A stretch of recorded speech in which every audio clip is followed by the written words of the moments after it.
All right, so the first thing you need to know about 6.1, the distributive property, is what it does. We talked about this yesterday, but officially for our notes, we need to get it written down. So the distributive property, did you find it? Uh-oh, okay. Did you look on the pool? Do you have another one? Where is it? Okay. The distributive property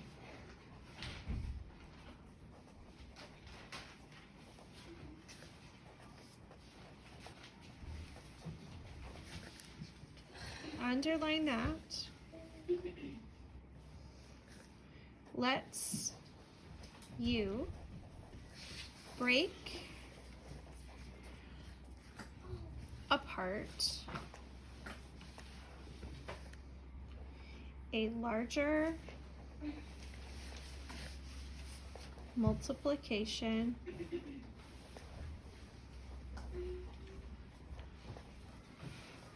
fact.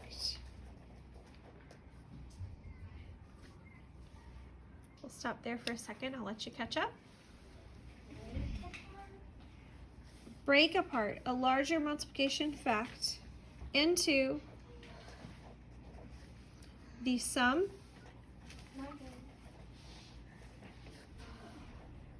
of two smaller facts. So we will still multiply, but we add in a sum. That's where we're adding the two small multiplication problems together. That's what the distributive property does. I told you yesterday, it especially lets us solve multiplication problems that we don't necessarily know. We can break them apart into workable facts. So take your counters and I want you to dump them out carefully onto your desk. Your counters and your squares. We can separate them back later. I have all counters, but you guys only have 20 counters and that's not enough. So you need quite a few. All right, put them in a pile. Move them off to the side so that you can see your paper, because we're gonna do some work with this. You have squares and counters. We're gonna pretend like they're all the same today just for our arrays. Obviously they're different items, but for today, because I want you to have a bunch of them so you can model different multiplication problems. So you're gonna imagine that they're all the same. They're all counters, whether they're squares or circles. All right, the first problem I'm going to give you, this is example 1, is 2 times 6. You're writing this. 2 times 6. Now the first thing we need to do is we are going to model this with an array using our counters. So our first number tells us the number of groups. And in this case we're going to make rows because we're making arrays. So I have how many rows? 2. And how many goes in each row? 6. So I have 2 rows of 6. So go ahead and lay your counters out. We need 2 rows of 6.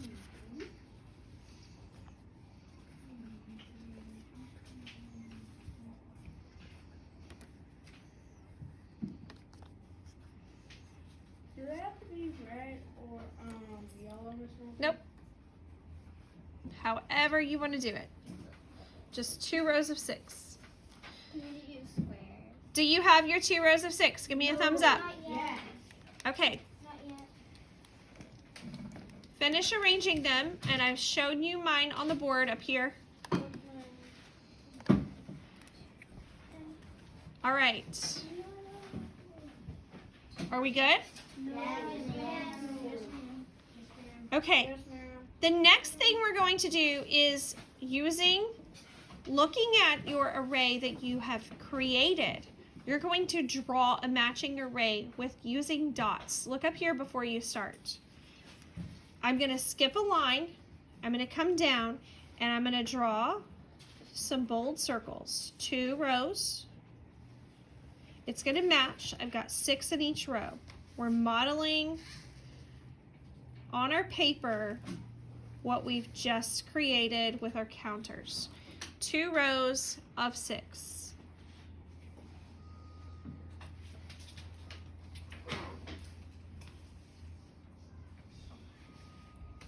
They don't have to be fancy, just nice and straight. Okay, so far so good? No, ma'am.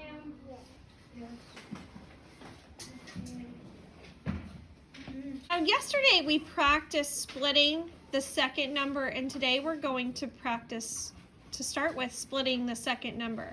I'm going to split the 6, and I'm not going to use doubles again because I want this to be very clear on where the numbers are coming from. Yesterday we used the mouse ears and we decided what plus what equals 6. Today we're not going to use mouse ears at all. Today we're using arrays only. I told you at the beginning of multiplication when we were drawing arrays that I always wanted you to put your numbers out beside it. This is why. I want you to go ahead and put your 2 here beside the dots that you've drawn. And up here at the top, look, I don't want you to write it right above. I want you to leave some room and I want you to draw your 6 here. Now we're going to split the 6. And we're not going to split it into 3 plus 3. We're going to split it into 2 plus 4. So I'm going to draw a line right here. And while I do that, I'm going to split these. Go ahead and split your counters.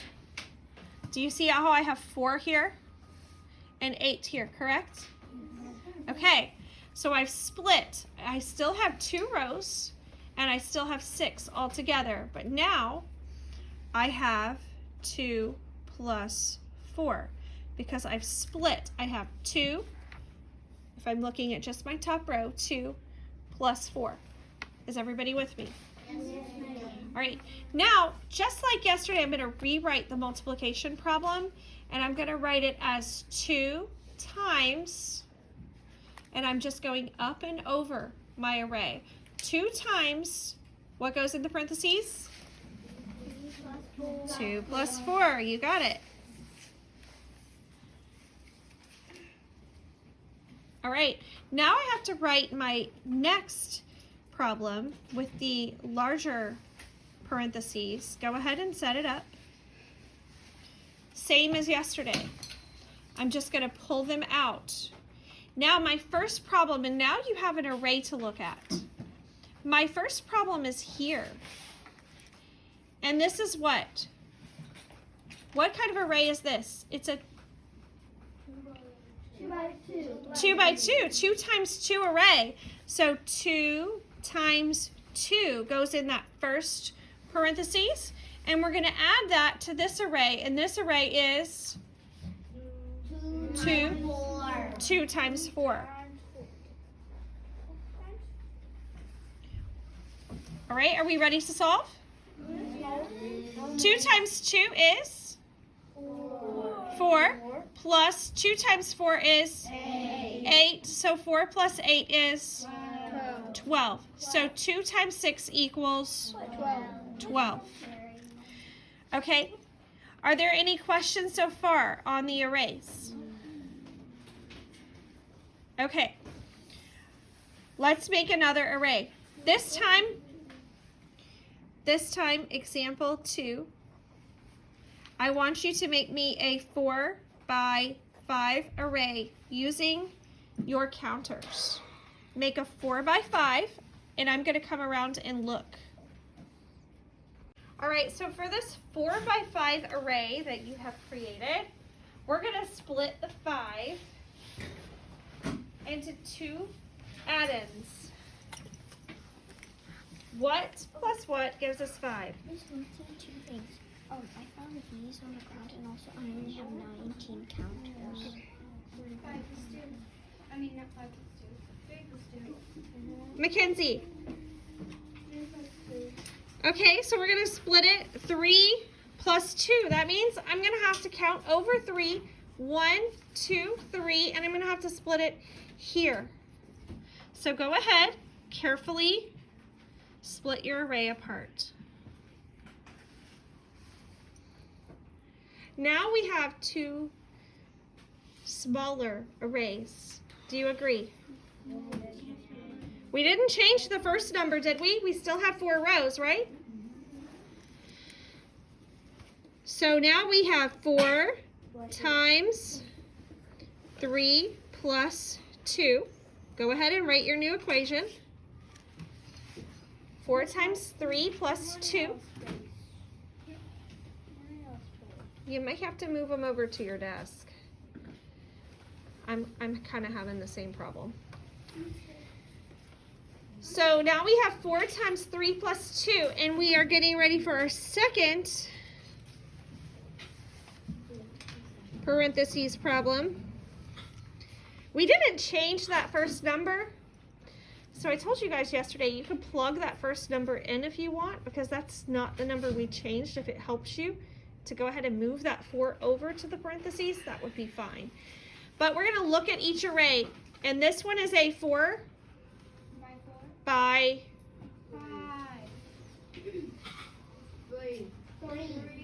4 by 3. So 4 times the first one. Look up here. Do you see how there's 3 here? Okay, so it's a 4 by 3. The second array is a 4 by 2. Now we notice from the original problem, we didn't take any counters away, we didn't add any counters, so we're not changing the number of counters that are there. All we're doing is putting them into smaller, more workable problems. 4 times 3 is 12. The product is 12. And the product of 4 times 2 is 8. And now we have to find the sum of the 2 smaller products. So 12 plus 8 is 20. So 4 times 5 equals 20. All right, how do you guys feel about these arrays? Okay, just show me with your fingers. Rate yourself. 1, 2, 3, 4. 15. All right, good. Lots of 3s, some 4s. I got 15. Okay, couple of 2s. Let's practice. Let's do 1 or 2 more. For our next practice problem, let's do 5 times 8. I think you have enough counters for this. 5 times 8. Show me how many rows will you have? 5. How many will be in each row? 8. Okay, go ahead and get your model set up. So you have to modify. It's going to be 5 times 7 because we are short on counters. I just did So the 5 first. times 8.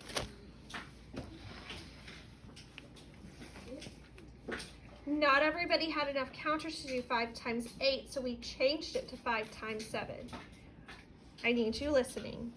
So we have 5 times 7, and we're going to split the 5 times 7 into 2 smaller problems. We're going to start, my array just got really messed up.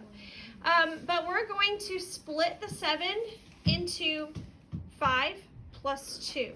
So I have my 5 rows, 1, 2, 3, 4, 5, and then I need my 2 rows separate. So move the last 2 rows out to the side.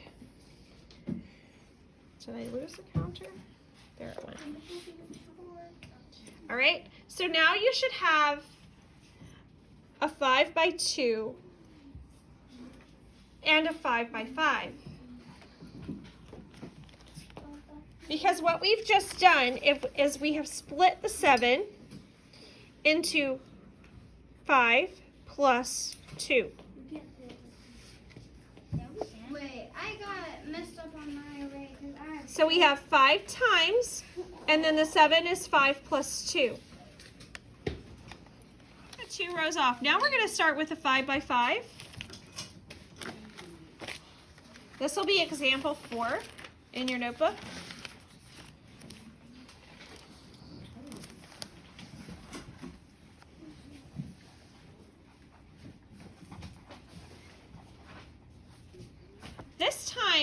we're gonna split the first number. Do I do it like this? Mm-hmm. That's correct. We're gonna split the first number. So if I'm looking at this array, I have, what number is over here on this array? How many rows do I have? 5. 5. And how many is in each row? 5. I'm going to split the first number up, and I'm going to split it here. So go ahead with me. Split your array. Split my 5. Do I still have 5 overall? Yes. Yes, but I'm not going to use the 5 anymore because I've split it. I've split it into, this is how many rows? 2. And this is 3. Notice I put a plus sign there because 2 plus 3 would give me back my 5, right? All right, now I'm going to rewrite this problem. I'm going to start at the bottom and I'm going to read it up and over. So if I were to start writing the problem, my first number would be 3 plus 2 times 5. So I'm going to rewrite exactly that. 3 times 2 plus 5. Because I split that first 5 into 3 times 2. And when we have the array, oh, yes. Whoops. Thank you, yes. 3 plus 2 times 5. When I have the array, I start at the bottom, read it up and over. Does that make sense? Karis, you with me? We start at the bottom and we read it up and over. All right, so now I'm going to make my 2 parentheses. And I'm going to start at the beginning of the parentheses. And I need something times something. So I start here and I say 3 plus 2. Will that work? No, I need times something. So 3 times 5. 3 times 5 plus, the second number is 2 times 5. Very good. Now I'm ready to solve. 3 times 5 equals? 2 times 5 equals? 10. 15 plus 10 equals? So 5 times 5 equals? How many counters did you just use? 25. Good. All right, without the counters, it is going to be 4 times 8. How many rows do I draw? 4. 1, 2, 3, 4. How many goes in each row? 8. 2, 3, 4, 5, 6, 7, 8. Go ahead and finish out your array.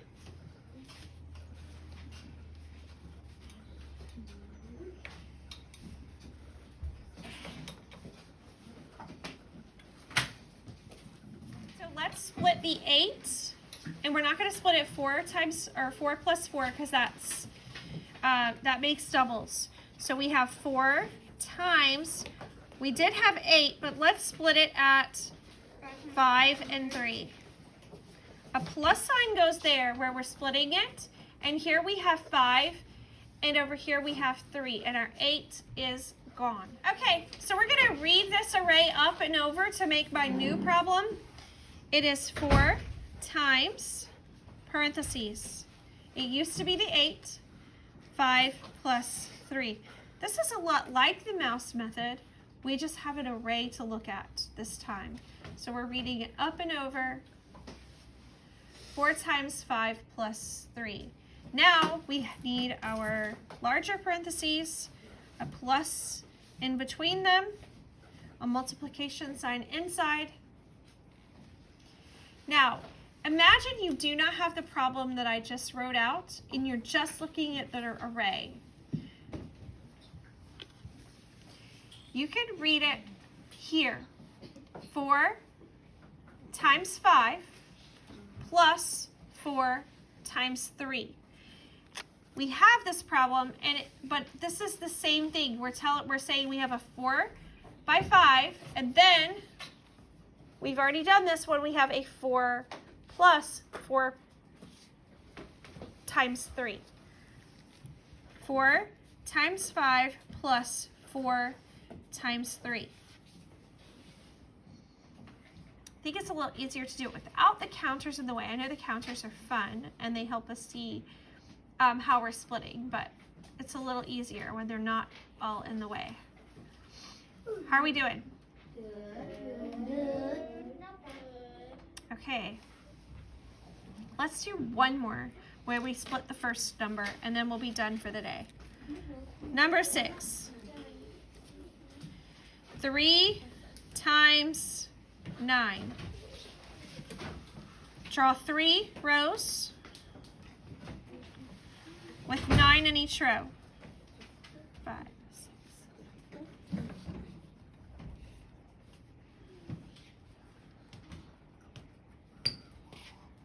3 with 9 in each row. Now this time I'm going to split the 3. I have a 3 by 9. I'm going to go ahead and write 3 by 9, but I'm going to move my 3 out a little bit because this is the one I'm going to split. So I'm going to give myself room to change it because it's not going to be a 3 in just a second. I'm going to split it here. Luke?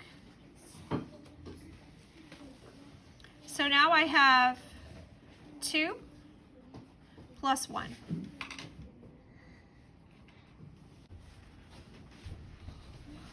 All right, now I'm going to, my 3 is gone.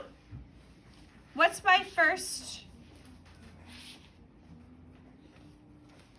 first thing I do? Derek, my first number. Your first number is 9. No, I go up and over.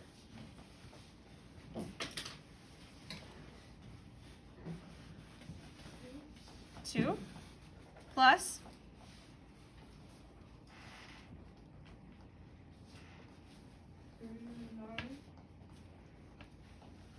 2 plus, it used to be 3. I split it. Oh, 1. 2 plus 1 times. 9. Very good. Now we're going to make our bigger problems.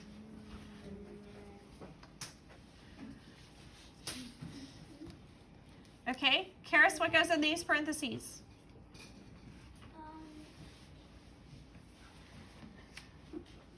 2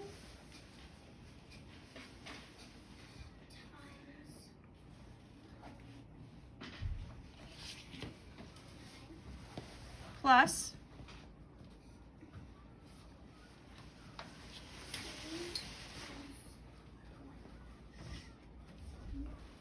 2 times 9 plus, what's left? 1 times 9, correct. 2 times 9 is? 18. 18. 1 times 9 is? 9. Add them together. 18 plus 9 equals? 27. 27. So 3 times 9 equals? 27. Very good.